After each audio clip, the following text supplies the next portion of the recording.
মিথ্যা ভালোবাসা বোঝার 5টি উপায়। এই 5টি উপায় বুঝে নিন আপনার প্রিয় মানুষটা আপনাকে সত্যিকারে ভালোবাসে কিনা। এই 5টি লক্ষণ যদি আপনার প্রিয় মানুষটার মধ্যে থাকে তাহলে বুঝে নেবেন তার ভালোবাসা মিথ্যে, সে আপনাকে ভালোবাসে না। নাম্বার 1, সে আপনার কাছে ভালো মন্দ সব কিছু লুকাবে। সে আপনার কাছে কোনো কিছু শেয়ার করবে না, সে সবসময় আপনার কাছ থেকে দূরে থাকবে। আপনি যদি তাকে কাছে আসার কথা বলেন তাহলে সে আপনাকে বাহানা দেখাবে। একটা কথা মনে রাখবেন, যে আপনাকে সত্যিকারে ভালোবাসবে সে আপনার কাছে কোনো কিছু লুকাবে না, সে সব কিছু আপনার কাছে শেয়ার করবে। আপনার কাছ থেকে সে কখনো দূরে যেতে চাইবে না, সে সবসময় আপনার কাছে থাকতে চাইবে।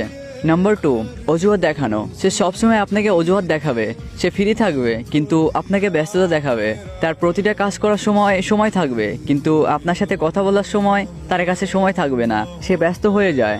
একটা কথা মনে রাখবেন, যে আপনাকে সত্যিকারে ভালোবাসবে সে কখনো আপনাকে অজুহাত দেখাবে না। আপনার সাথে কথা বলার সময় কখনো বলবে না আমি পরে কথা বলছি, আমি এখন ব্যস্ত আছি।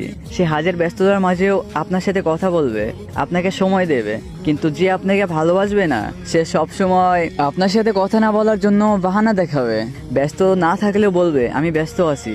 তাই আপনি যে মানুষটাকে ভালোবাসেন সেই মানুষটা যদি আপনার সাথে কথা বলতে গেলে হাজারটা অজুহাত দেখায়, সবসময় কথা বলার জন্য ব্যস্ততা দেখায়, তাহলে বুঝে নেবেন সে মানুষটা আপনাকে ভালোবাসে না, তার ভালোবাসা মিথ্যা। বাকি রইলো আরো 3টা উপায়। এই ভিডিওটা অনেক বড় হয়ে যাচ্ছে তো ওটা আমি পার্ট 2-তে বলে দেব। আর এই ভিডিওটা কেমন হয়েছে তোমরা অবশ্যই আমাকে কমেন্টে জানাবে।